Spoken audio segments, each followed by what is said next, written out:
I was giving them out to people, like, you get a rose, like Baxter style. You get a rose, you get a rose, you get a rose.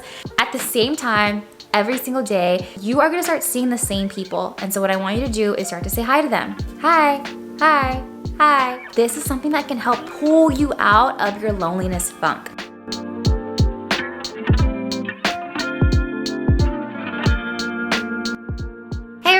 Rebecca Eloisa here. In today's video, I'm bringing something special close to my heart. How to attract deeper friendships.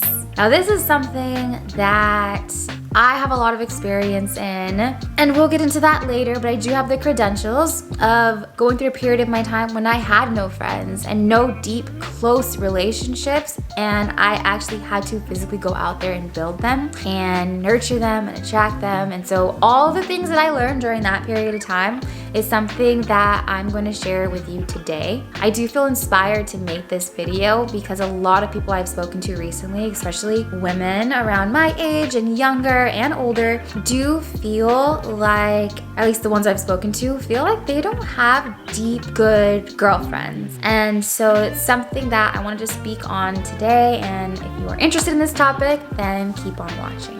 The first step is to take inventory of who you have in your life. So make a list of people who are pretty cool, but aren't necessarily good friends of yours. You don't have like a deep connection with them, but you are attracted to them in some type of way. So these may even be people who are a bit unlikely. They may be someone who's older than you or younger. And on this list, you may figure out like, oh, my little sister is someone who I don't necessarily take seriously as a friend, but she's pretty cool and we can have an amazing relationship.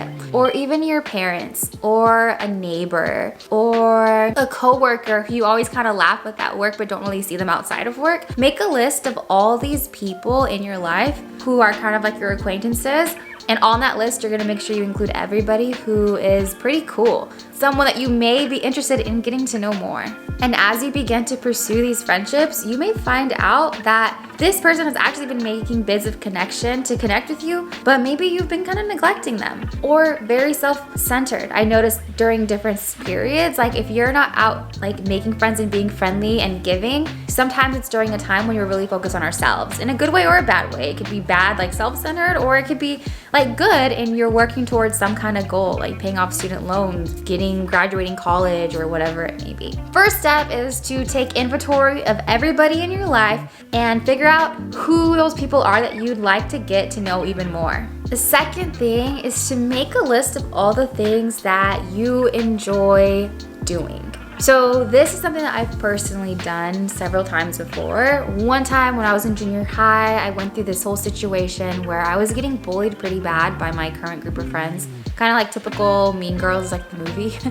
But it was really hard and I felt really alone and I wanted to get away from them, but I didn't necessarily have another group of friends to go to because I was also new at the school. And so what I ended up doing was, and this is by the advice of my dad, is making a list of all the things that I enjoy doing and pursuing those things. So the first big thing I did was we had an opportunity to go on a field trip, and we had an option between 3 field trips for my junior high class. All the girls in my group of friends, frenemies, they all decided to go to this like mini theme park called Boomers. And so yeah, they went to that theme park. Well, me personally, I wanted to go to an aquarium, and that was one of the other options. And so I was like, all right, this is the first time I'm gonna do what I wanna do despite being alone. And I signed up for the aquarium field trip, didn't know anybody there. And on the bus ride there, I made a really good friend named Alexis, and we became best friends through junior high and throughout high school. And so I ended up making some really good friends there, and then I met her friends and made some other friends. And the cool thing is that when you're alone, you're kind of like a free agent. So you are, one, easier and more approachable. You're easier for people to talk to, and you can even come and go as you please without having to stick with like a pack of people or see what everyone else in your group wants to do. You can just do what you want to do. So that's the benefit with that. But what I recommend you to do if you feel lonely, you moved to a new city, maybe you just lost or left a group of friends, is make a list of all the things you like to do. So this may be exercise. Maybe you like taking group fitness classes like cycling or yoga, or maybe you've always wanted to try pottery, or maybe you enjoy rock climbing, maybe you like going on hot girl walks. Whatever it may be, figure those things out and then start taking those classes or start doing those things, and eventually you will start seeing the same person, being like, hi, you can say hi to them, and the next you can give them a compliment, and then the next thing is maybe invite them to do that thing with you. And so that's something that's pretty cool. Like there's somebody that I met when I first moved to San Diego. We just met on Zoom, but now being here, I reached out to her. I'm like, hey, like I'm here. Like I know we both really like to walk on the beach during sunset. We should do that sometime this week. And then when you actually meet up, then you're able to have conversations and start to slowly build a relationship. So this is a way to make new friends, people that aren't already in your life. Or if you do have someone, like maybe you have a little sister or an older sister or an older cousin who you don't really talk to, but they're kind of cool. You've always just thought, oh, they're family, but never hung out outside of like family functions, or even coworkers hanging outside of work. Maybe invite them to hang out with you. So that is something that I know works a lot. And there's been times when I felt lonely and somebody who I don't really know that well has invited me out, and we've become really good friends.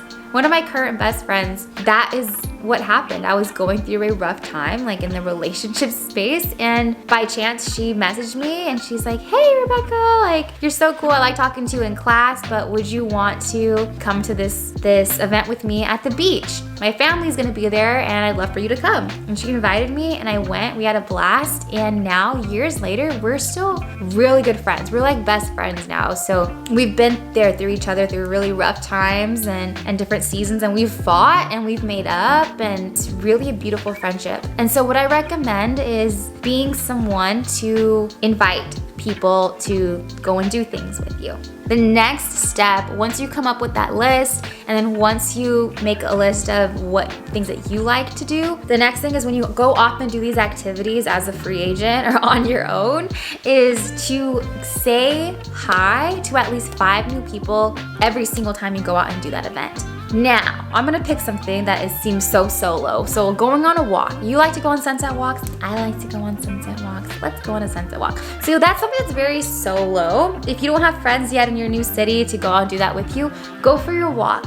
At the same time, every single day, you are gonna start seeing the same people. And so what I want you to do is start to say hi to them. Hi, hi. Hi. Okay, you want to meet 5 new people every single time you go out. Let's say you like to go to the rock climbing gym. You're gonna talk to the person up the front. You are going to talk to the person teaching ballet. You're gonna talk to the girl sitting next to you at the desk. You're gonna talk to the guy in your yoga class. All at the rock climbing gym, right? And then if you keep showing up at this place that you like to be at, and you keep saying hi to people, you are going to start to build these little micro connections. And then you need to introduce yourself and get to know them. And so it's funny because during that time in my life when I was making new friends, all the friends that I met, and I was in junior high, so don't judge me, but everybody refers to me as Rebecca Patterson, which is like my full name. And they said it's because when I introduced myself, I would introduce myself first and last name. And so it's something that's kind of embarrassing and kind of a quirk. But now to these people that are my friends, like it's endearing. They're like, I remember the first time I met Rebecca because she introduced herself as Rebecca Patterson. Why did I say my first and last name as a junior high kid super formal? It's probably because I was nervous, because I was trying something new and I was scared and intimidated, but let's just do this. And so I did it. But the example of like this rock climbing gym or a yoga studio is start talking to someone. And this is another tip. So we're going into tip number 4 now. The best way to attract a friend is to be a friend. If you feel like you're not the friendliest person, I do have a book recommendation for you. It's called Your Hidden Superpower by Adrienne Bankert. She's one of my old work colleagues. She was a porter at Good Morning America, and now she's an anchor for another network. But she was the most friendliest person ever, and one thing about reporters is that they have to build rapport very quickly with people. So she feels like her hidden superpower was friendliness and being a friend. And so her book just talks about all the different ways you can be a friend to people. And the cool thing is that we're all going through stuff that we don't really talk about.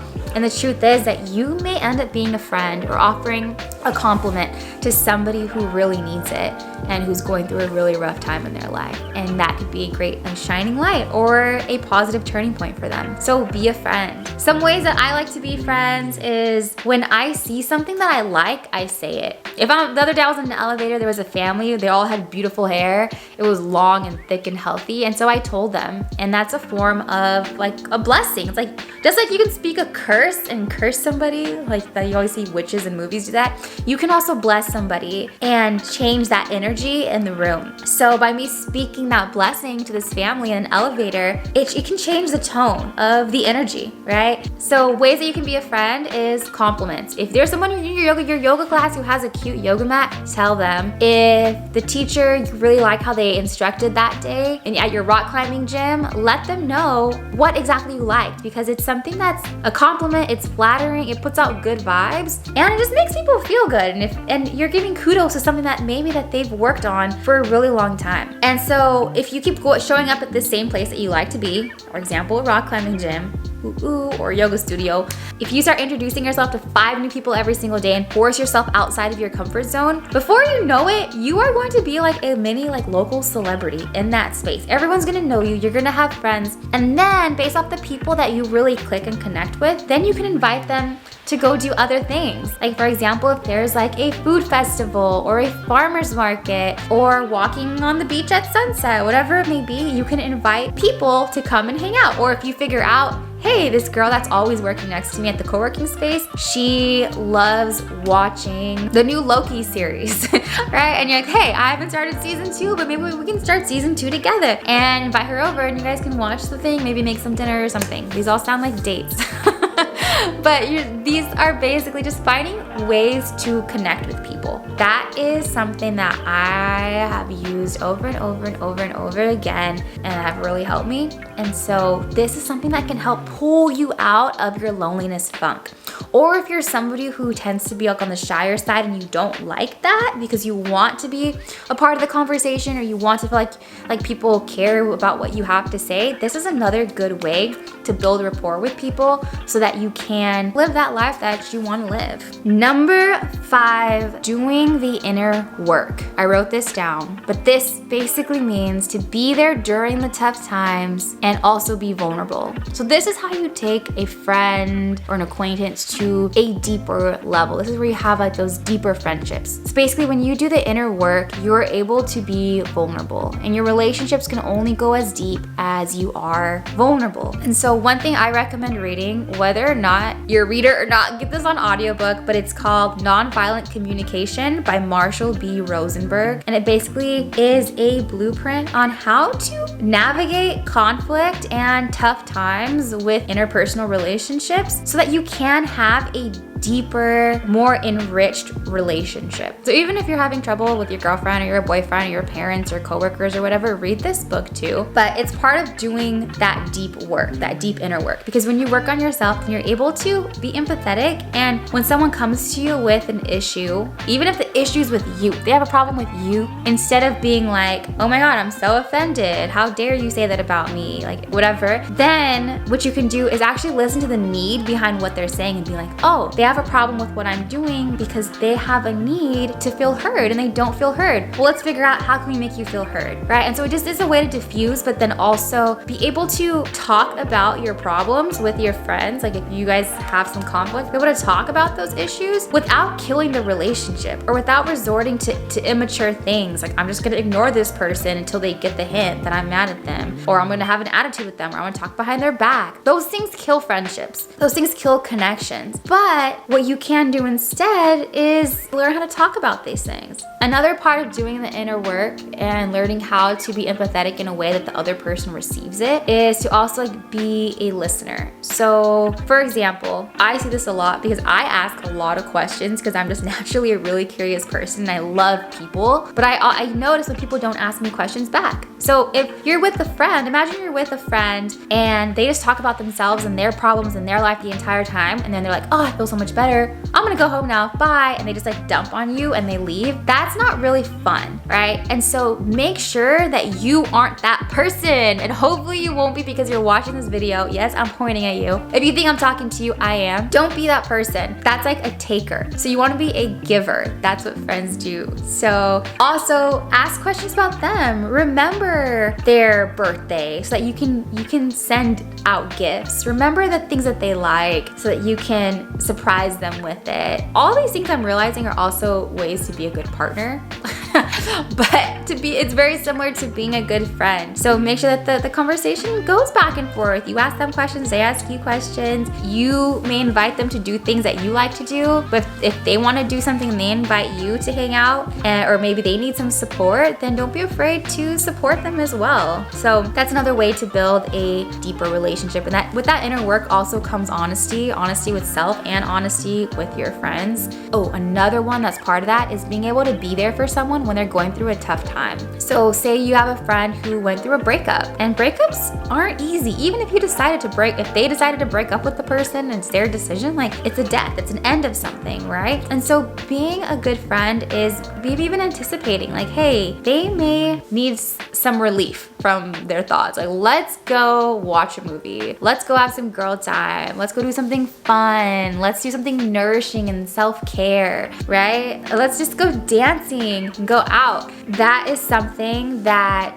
will help build relationships, is when you are there for someone in their time of need. And same thing, that ideally, like hopefully you have friends and friendships to where people can be there for you in your time of need and you don't feel like a lone wolf or just like someone who has to figure this out on their own by themselves in their own head, but you can actually have a supportive community of people to lean on even when things are ugly in your own life or in your friend's life. This last one are just some random tips that really, they didn't each deserve their own little step, but I'm just gonna group them all together, just some things I've kind of thought about. But some ways to be good friends. First one is sharing food. People love food. So, for example, if you have like some grapes or some fruit salad, or if you bake cookies for yourself, like bring some extra cookies for your friends, take them to class, even for the people sitting around you if they're not your friends yet. It's a great way to make friends. I do this all the time.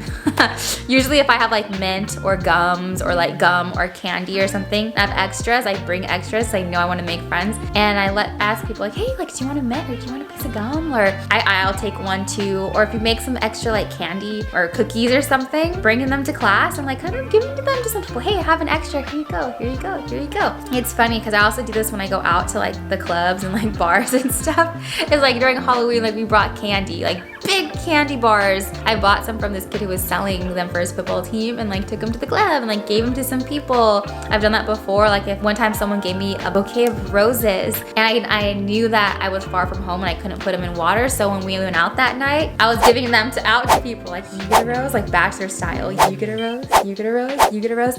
And it's just a way to make friends quickly. Even though some of those people I don't talk to them, we're just friends on Instagram now. But giving out food is a easy way to make friends with people. So that's one of them. Sharing is caring. The next one is when people are talking to you, stay off your phone. It's super annoying and honestly it just feels disrespectful when someone's just when you're in the same presence as somebody else and they're just like on their phone the entire time. You know that they aren't listening to you 100% because they're distracted. Their attention is split. And so if you don't like people doing that to you, then don't do that to people that you care about or people that you want to become friends with. Just maybe save your phone time to your alone time. And the next one I have on here is gifts. So one of my friends who I consider to be a good friend, she happens to have a lot of really good friends. She is amazing at giving gifts. So she remembers every single birthday. She always goes up and beyond. She'll like do like a birthday post. She will